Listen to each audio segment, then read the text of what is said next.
Père et du Fils et du Saint-Esprit, ainsi soit-il. Dans les litanies du Sacré-Cœur, comme vous le savez bien et qu'on a déjà fait il y a plusieurs mois, on médite un peu les différentes invocations de cette litanie.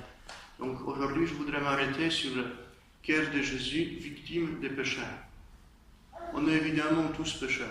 Là, je pense qu'il n'y a pas besoin de dire ou d'insister, chacun qui a un peu de conscience de son comportement, qui regarde un peu, qui réfléchit un peu sur ce qu'il fait, il doit reconnaître tôt ou tard qu'il est pécheur.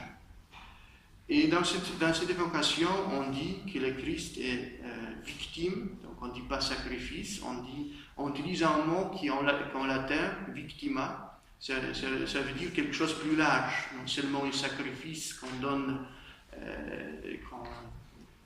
comme dans le sens qu'on peut dire on fait des sacrifices, ça veut dire on renonce à telle ou telle chose, mais il y a aussi le sens de l'offrande elle-même. Et il s'agit surtout de l'offrande qui est sanglante, comme on le faisait dans l'Ancien Testament. Donc, une victime, c'est un don que l'homme peut donner à Dieu. On s'est déjà demandé comment l'homme peut donner quelque chose à Dieu alors que Dieu possède déjà tout. Il possède déjà tout dans le sens qu'il nous a déjà donné tout. Ça veut dire on donne ou on ne donne pas, c'est toujours à lui. Pourtant, je pense qu'on peut donner dans le sens que ce qu'on peut donner à Dieu, ce sont plutôt des choses non matérielles. Ça veut dire surtout les choses qui dépendent de notre volonté. Si on apporte des fleurs sur l'autel, on met des cierges ou on donne une offrande dans le tronc de l'église, c'est toujours bien, ce sont des choses matérielles. Mais en fait, ce qui sont les vrais sacrifices, les vraies victimes, si on peut dire comme ça, ce sont des choses surtout non matérielles.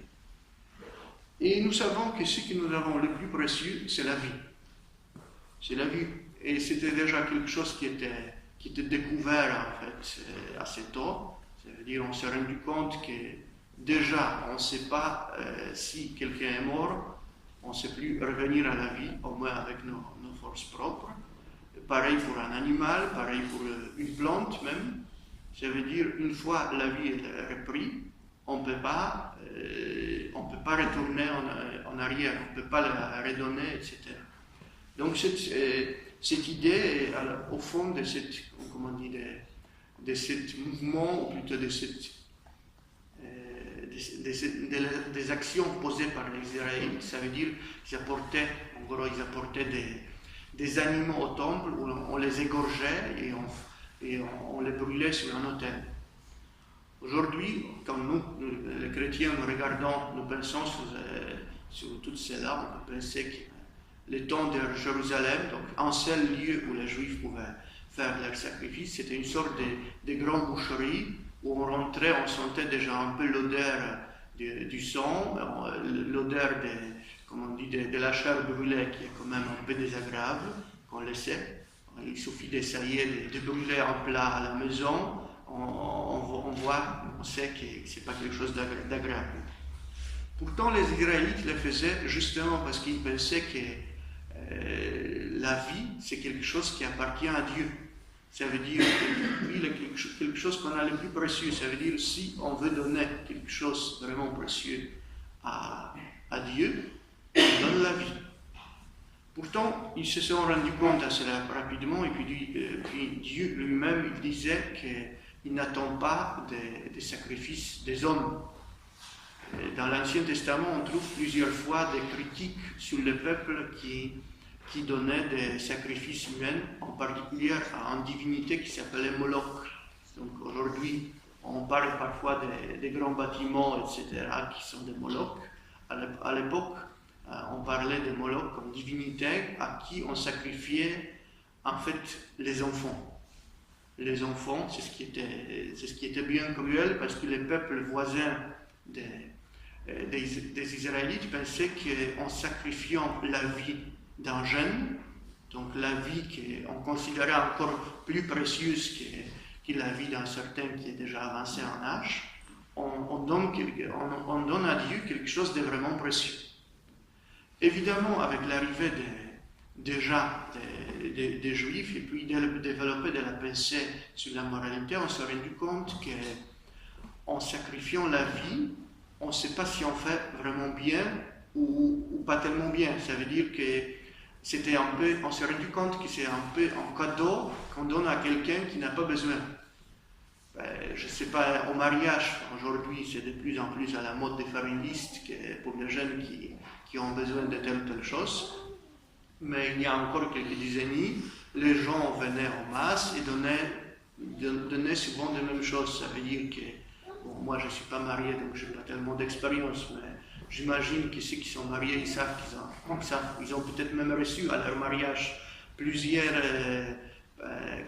plusieurs complets de couverts, plusieurs complets de linge, de lit, etc. Donc des choses qu'on a besoin en soi, mais qu'on a un peu trop, on n'a plus besoin, ou peut-être même on n'a pas besoin dès le début parce qu'on a déjà reçu, on a déjà acheté, ou je ne sais pas quoi. Ou encore, on donne parfois des choses qui, à vrai dire, sont inutiles pour les jeunes, ou en général, qui sont inutiles pour ceux à qui on donne la chose. Donc, on peut penser que Dieu lui-même, et Saint Paul après, dans la lettre aux Hébreux, qui est attribuée à lui, on peut discuter si à lui, pas à lui, etc., c'est pas important. Il dit que en fait c'est quelque chose comme ça, que Dieu ne veut pas de sacrifices humains. Il parle de ça en relation avec le Christ, qu'il ne veut pas d'autres sacrifices humains, que c'est la seule sacrifice du Christ qui suffit. Ça veut dire que lui, en étant le grand prêtre, en étant la grande victime, il est à la fois prêtre et victime elle-même. Et puis en arrivant ici justement à ce sacrifice du croix, ce sacrifice qui est essentiel pour un chrétien, et qu'on a un grand honneur chaque fois qu'on vient ici pour la messe, participer à ce sacrifice. Évidemment, pas exactement de même manière que ça se fait à la croix, mais c'est quand même le même sacrifice du Christ. Donc c'est le même sacrifice chaque fois qui se réalise quand nous entendons la parole de la consécration. Ça veut dire « ceci est mon corps, ceci est mon sang ». C'est un grand honneur pour chaque chrétien, c'est une possibilité de participer à ce sacrifice et aussi de rejoindre nos petits sacrifices à ce sacrifice, comme nous faisons en mettant un petit goût de l'eau dans le calice à chaque messe pendant l'offertoire. Que ce soit aussi donc notre idée de participer vraiment par nos petits sacrifices, ainsi soit-il. Au nom du Père et du Fils et du Saint-Esprit, ainsi soit.